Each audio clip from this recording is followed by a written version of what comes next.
함께 사도신경으로 신앙 고백하시겠습니다. 나는 전능하신 아버지 하나님 전지의 창조주를 믿습니다. 나는 그의 유일하신 아들 우리 주 예수 그리스도를 믿습니다. 그는 성령으로 잉태되어 동정녀 마리아에게서 나시고 본디오 빌라도에게 고난을 받아 십자가에 못 박혀 죽으시고 장사된 지 사흘 만에 죽은 자 가운데서 다시 살아나셨으며 하늘에 오르시어 전능하신 아버지 하나님 우편에 앉아 계시다가 거기로부터 살아있는 자와 죽은 자를 심판하러 오십니다. 나는 성령을 믿으며 거룩한 공교회와 성도의 교제와 죄를 용서받는 것과 몸의 부활과 영생을 믿습니다. 아멘. 우리 함께 찬송가 350장 우리들의 싸울 것은 열기 아니요 함께 찬송하도록 하겠습니다. 찬송가 350장 함께 찬송하겠습니다.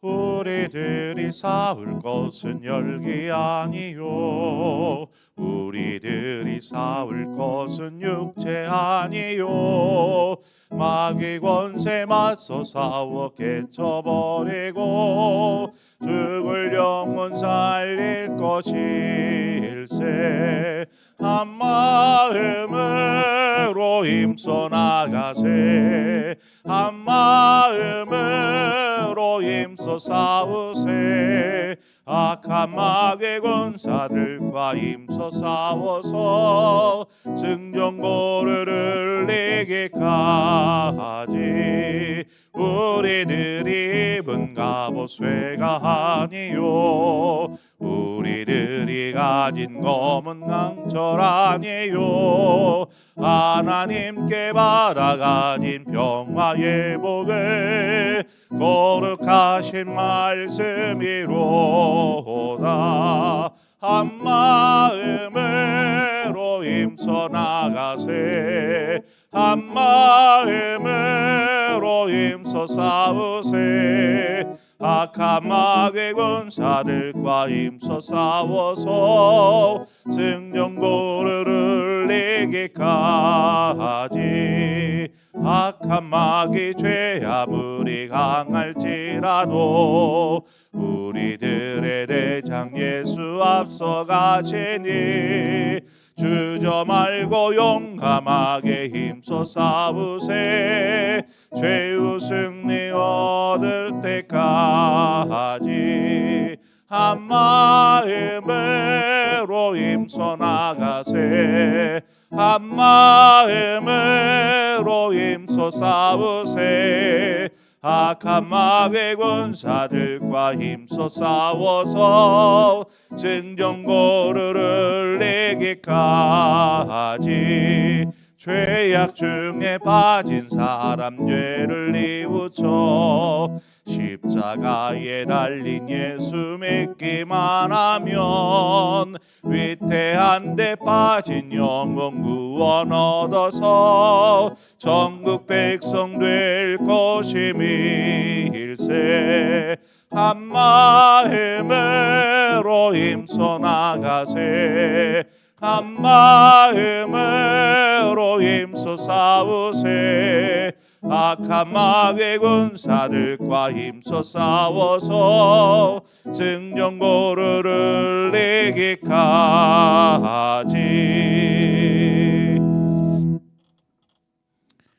하나님 말씀 보겠습니다. 역대상 7장 6절에서 12절의 말씀 우리 함께 한 절씩 교독해서 보겠습니다.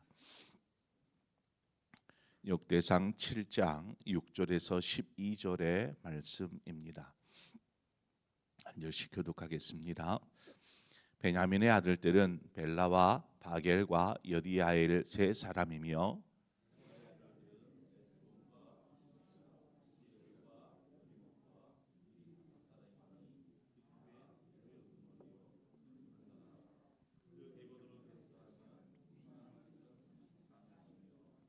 베겔의 아들들은 스미라와 요아스와 엘리에셀과 엘요에네와 오므리와 여레못과 아비야와 아나돗과 알레메시니 베겔의 아들들은 모두 이러하며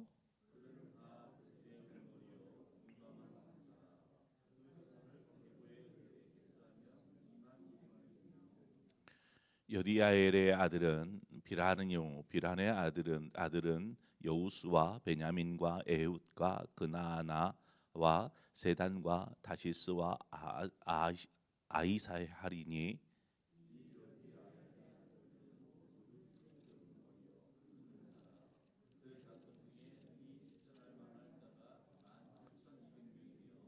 함께 읽습니다. 일의 아들은 수빔과 우빔이며 아엘의 아들은 우심이더라. 아멘. 오늘 본문은 베냐민의 아들들 세 아들들로부터 시작되는 계보를 이렇게 기록해 놓았습니다. 어제 살폈던 이사갈의 계보 자손의 계보에서도 계보만 나오는 것이 아니라 싸움에 나갈 수 있는 남자들 사람의 를 계수하여서 몇 명이다 이렇게 이야기하지 8만 7천 명이었죠. 이렇게 계수한 것을 덧붙여 기록한 것처럼 베냐민 자손의 계보에서도 그 수를 계수하여서 기록해 놓고 있습니다. 이 역대기가 포로기 이후에 기록된 것으로 왜 이렇게 수를 기록해 놓았을까? 계보를 이야기하는데 숫자를 이렇게 계수하여서 기록해 놓았다라는 그 이유는 포로기 이후에 이제 그 흩어져 있던 이스라엘 자손들에게 하나님께서 하나님의 군대를 다시 일으키시듯 이스라엘을 회복하실 것이다라는 어떤 그런 희망의 메시지를 전하려고 하는 것이죠. 오늘은 우리가 산수를 좀 한번 해보려고 합니다. 성경에 보면 이와 같이 인구수, 그 인구수는 싸움에 나갈 사람들, 나갈 수 있는 남자들을 말합니다. 대략 20세 이상 된 남자들을 말합니다. 그래서 이러한 인구를 계수해 놓은 곳이 몇 군데가 있습니다. 그 중에 민수기에서 두 차례 이 그 각 지파별 인구를 계수 조사해서 기록해 놓았는데 뭐 참고로 민수라는 말이 백성 민자의 셈수입니다.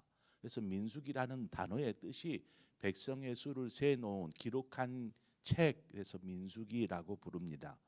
그래서 그 민수기에 두 차례의 인구 조사를 하는데 첫 번째 인구 조사는 언제 하냐면 출애굽을 막 시작할 때 하나님께서 그 인구를 계속해 하십니다. 그래서 그때 당시에 첫 번째 인구 조사를 할 때에 이 베냐민 지파의 인구를 보면 싸움에 나갈 사람들이 35,400명이었다라고 기록하고 있습니다. 35,400명. 두 번째 인구 조사가 이루어진 때는 언제냐면 이제 그 가나안의 40년의 광야 시간이 끝나고 가나안 땅으로 들어가기 바로 전에 모압에서 인구 두 번째 인구 조사가 이루어집니다. 40년이 지났죠. 이때에 베냐민의 그 숫자가 어떻게 되냐면 45,600명입니다. 그러니까 40년이 지나는 동안 어떤 차이가 있습니까? 40년이 지나는 동안 한 10,000명 정도가 증가한 것이죠. 이 증가폭은 다른 지파들과 뭐 크게 차이 나는 것은 아니지만 그렇게 많이 증가했다라고 볼 수 없는 그런 숫자입니다. 그리고 이제 또 다시 인구 조사한 것이 다윗 시대 때입니다. 다윗 시대 때 인구를 다시 조사하게 되는데 그것이 오늘 본문에 나오는 그 인구가 다윗 때에 조사한 인구의 수입니다. 그래서 다윗 때에 이루어진 그 인구 베냐민 지파는 세 아들의 자손들을 중심으로 세 번에 걸쳐서 7절과 9절과 11절 이렇게 첫째, 둘째, 셋째의 그 자손들의 숫자, 그 계보에 따라서 이렇게 세 부분으로 나누어서 해 놓았습니다. 그래서 그 세 자손들의 합산을 해보면 59,434명이 됩니다. 대략 한 6만 명 정도 되는 것이죠. 한번 생각해 보십시오.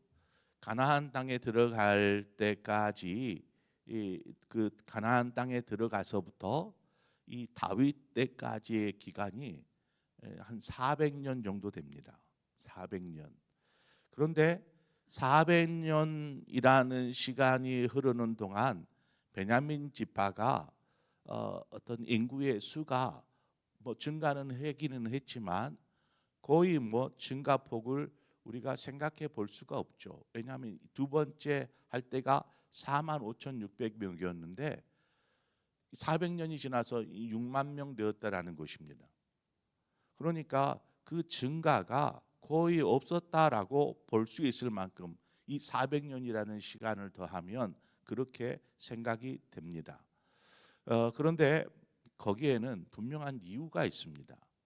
왜 이렇게 400년이라는 시간이 지나는 동안 고작 이렇게밖에 증거하지 않은 것일까? 사사기 20장에 보면 이제 그 출애굽 사건이 지나가고 여호수아가 가나안 땅을 점령하고 그 다음이 사사 시대 아닙니까? 사사 시대가 한 400년 가량 되는데 이 400년이 지나면 이제 사울 왕을 비롯한 다윗, 솔로몬으로 이어지는 왕국 시대가 시작이 됩니다. 그래서 사사기 20장에 보면 베냐민 지파의 이야기가 그 사사기 말미에 등장을 합니다. 그러니까 사사 시대는 한 400년인데 그 400년이 거의 끝나갈 즈음, 400년이 끝나갈 즈음에 이스라엘 사회가 사사 시대를 지나는 동안 도덕적으로 굉장히 죄악된, 그래서 타락해버린 그런 사회가 되어버립니다. 그 중심에 누가 있었냐면 베냐민 지파가 있었다라는 것이죠. 결국 베냐민 지파와 이 부분은 좀 후에 살피겠지만 베냐민 지파와 이스라엘 나머지 11지파가 싸우게 됩니다. 이 싸움이 일어나고 이 싸움에서 뭐 한 지파가 11지파와 싸워서 어찌 이길 수 있겠습니까? 이 지파 연합군과 싸워서, 그래서 지파 연합군이 이 베냐민과 싸움에서 결국 베냐민 지파가 거의 몰살을 당합니다. 싸움에 나가는 사람, 계수된 사람은 다 이 전쟁에 참여했고 고작 600명이 이 싸움에서 도망쳐서 살아남습니다. 베냐민 지파의 600명. 그러니까 이 600명 남은 숫자, 이것이 사사 시대 말기에서부터 이제 다윗 시대까지는 한 100년이 채 되지 않습니다. 그러니까 이 100년이 채 되지 않는 기간 동안에 600명이 오늘 본문에 나오는 6만 명으로 어떻게 보면 그렇게 증가한 것입니다. 100배의 증가지요. 600명에서 6만 명이라면 앞서 광야 40년 동안에 10,000명이 증가했어요. 그런데 100년도 채 안 되는 시간에 6만 명이 증가했다. 이것은 참으로 놀라운 일이 아닐 수 없습니다. 그것도 많은 숫자에서 그렇게 비롯되었다라면 자손들을 많이 낳아서 그럴 수도 있지 않은데 600명에서 시작되어져서 6만 명이 되었다라면 이것은 엄청난 증가입니다. 그래서 이것은 하나님의 역사라고 이야기합니다. 하나님의 역사. 이것이 무엇을 보여주느냐? 베냐민 지파가 그 죄악의 중심에 서므로 하나님께서 베냐민 지파를 징계하십니다. 징계를 받아 거의 600명이 밖에 남지 않는 소멸 위기에 놓이게 된 것이죠. 이 소멸 위기에 처하였을 때 이들이 베냐민 지파가 하나님 앞에 회개하여 돌이킵니다. 그래서 하나님께서 이 베냐민 지파에게 긍휼을 베푸셔서 이 회복의 은혜를 주신 것이죠. 그래서 6만 명이라는 이 숫자를 이루게 됩니다. 600명에서 6만 명입니다. 이사갈이 8만 7천 명이라고 그랬는데 이 정도면 엄청난 변화가 아니겠습니까? 또한 이 베냐민 지파에서 이스라엘의 초대 왕 사울이 나오지 않습니까? 이와 같이 이 작은 지파 가운데 하나님께서 놀라운 은혜를 주십니다. 구약 시대에서는 인구의 증가, 우리도 과거에는 그랬는지 모르겠습니다. 어떤 노동 일이 필요할 때에는 그 아들들의 숫자가 어떻게 보면 그 가정의 부와 같은, 그래서 남자 아이를 많이 낳는 것이 축복과 같았다라는 것입니다. 그래서 다산을 상징하는 그런 우상들을 섬기기도 하고 그렇지 않습니까? 많이 낳아야 되는 그것이 축복이라고 여기기 때문이죠. 어제도 말씀드렸다시피 하나님과의 바른 관계, 이 관계를 세우는 것이 축복의 지름길이다라는 것입니다. 이 베냐민 지파가 그것을 보여줍니다. 베냐민이 죄를 범하여 징계를 받았지만 자신들 스스로의 잘못들을 깨닫고 회개하여 돌이킴으로 하나님께서 그들의 어떻게 보면 상처와 아픔들을 싸매어 주시고 은혜로 회복시켜 주시는 이 모습들을 보게 됩니다. 이와 같이 하나님께서 우리에게 주시고자 하는 것은 어떤 재앙이나 징계가 아니더라는 것입니다. 에레미야 29장 11절에 보면 여호와의 말씀이니라 너희를 향한 나의 생각은 내가 안하니 평안이요 재앙이 아니니라 너희에게 미래와 희망을 주는 것이니라 라고 하나님 말씀하십니다. 그래서 우리가 하나님으로부터 어떤 징계를 받을 때, 어떤 뭔가 삶에서나 하나님으로부터 징계를 받을 때 그것이 죄로 인한 징계이든지 아니면 욥과 같이 훈련과 시험을 통한 훈련을 위한 징계이든지 그 목적이 우리를 괴롭히고 재앙을 주려고 그렇게 하기 위함이 아니더라는 것입니다.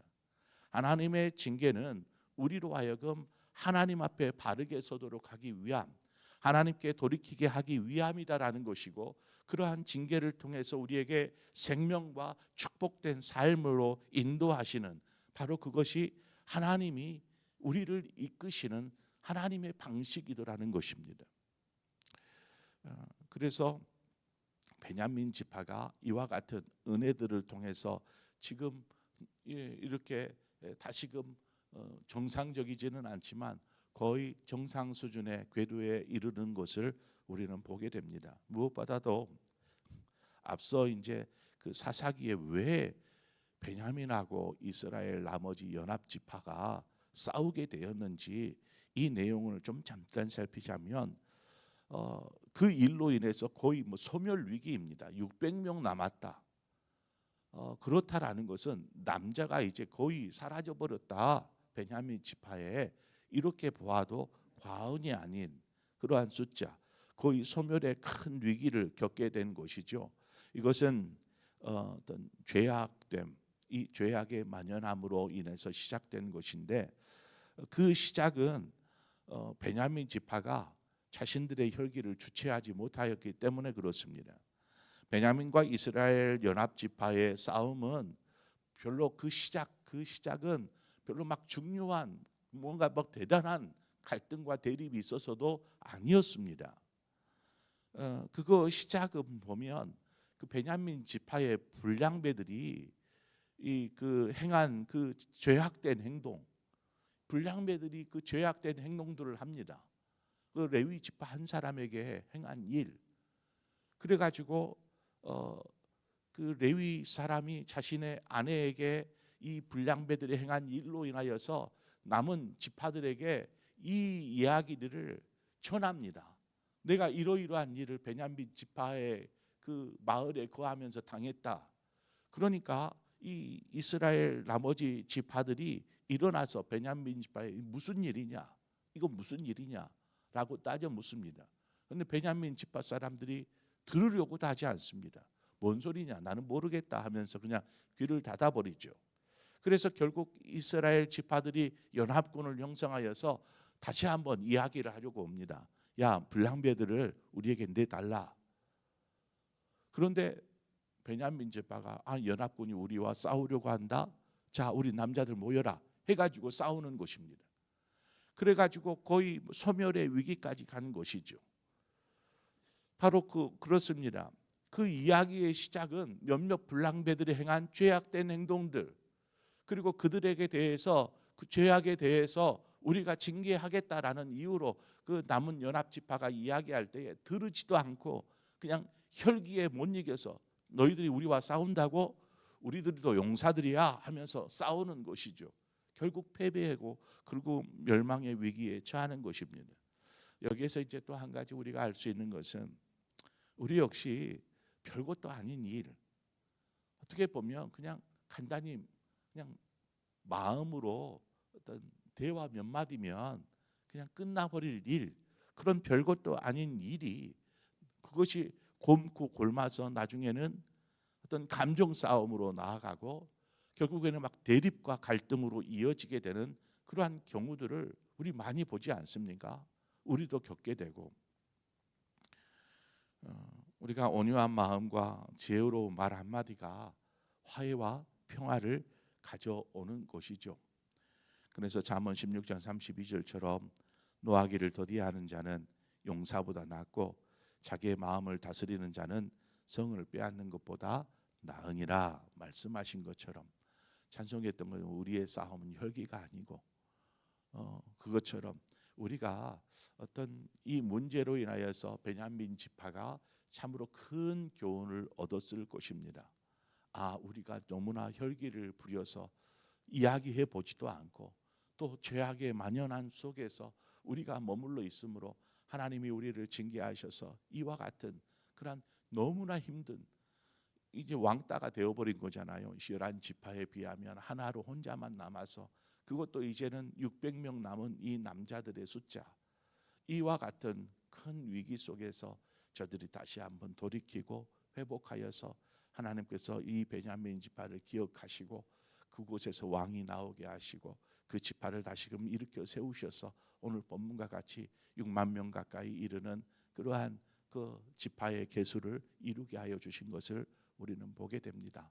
이 베냐민 지파의 모습을 통해서 오늘 우리가 깊이 생각해 보아야 할 것이 무엇인가, 이것들을 좀 생각하면서 오늘 시간 우리 함께 하나님이 주신 말씀을 가지고 또 기도하며 그렇게 나아가기를 소망합니다. 네, 기도하겠습니다. 좋으신 하나님 아버지, 은혜를 감사합니다. 하나님, 우리가 우리의 삶을 통하여서 때로는 또 죄악됨으로, 때로는 하나님께서 우리를 믿음 안에 연단하고 훈련시키기 위해서 우리를 징계할 때에 하나님, 우리가 그 가운데에서 또 믿음 안에서 잘 이겨낼 수 있도록 인도하여 주시고 하나님과의 더 친밀하고 가까운 바른 관계들을 세워갈 수 있도록 인도하여 주옵소서. 그것이 바로 우리의 삶이 잘 되는 축복된 지름길임을, 또 그것이 범사가 잘 되는 길임을 우리가 압니다. 그것을 알면서도 우리가 하나님 앞에 돌아서기보다는 그저 삶에 매여 살 때가 더 많습니다. 하나님, 우리가 주님 앞에 늘 겸손하게 엎드리는 자 되게 하여 주옵소서. 또 삶 속에서도 우리의 어떤 감정 조절을 제대로 하지 못하여서 또 혈기를 부리고 또 분노하고 그럼을 통해서 관계가 어그러지고 나중에는 대립과 갈등으로 이어져가는 이러한 관계를 이루지 않도록 우리 안에 온유한 마음들과 이해할 수 있는 마음들, 이러한 마음들을 주셔서 하나님, 아름다운 관계들을 삶 속에서 이루어가며 무엇보다 하나님과의 바른 관계를 세워가는 우리 모든 성도들 되게 하여 주시옵소서. 예수님의 이름으로 기도합니다. 아멘. 오늘 말씀을 생각하면서 함께 기도하고 더불어서 우리가 기도할 때에 우리 교회를 위해서 함께 기도하십시다. 우리 교회가 이제 11월 달이 시작되었는데 이 달 한 달을 잘 준비해서 내년을 잘 계획하고 또 한 해를 잘 갈무리할 수 있도록 우리 교회를 위해서 기도해 주시고, 또 내년을 준비한다라는 것은 또 많은 일꾼들을 필요로 합니다. 내년에 있어질 어떤 사역들을 위해서. 그래서 하나님, 일꾼들을 보내주시옵소서가 아니라 하나님, 우리가 주 앞에 헌신하고 결단할 수 있도록 도와주옵소서. 헌신된 사람들이 일어날 수 있도록 교회를 위해서 기도하고, 특별히 우리 교회 학교를 위해서도 기도하고, 우리 교회에 있어질 일들을 우리 함께 여러분 기도해 주시고 또 여러분 각자의 기도의 제목으로 기도하시다 자유롭게 돌아가시겠습니다. 함께 기도하겠습니다. 하나님 아버지 은혜와 사랑을 감사합니다.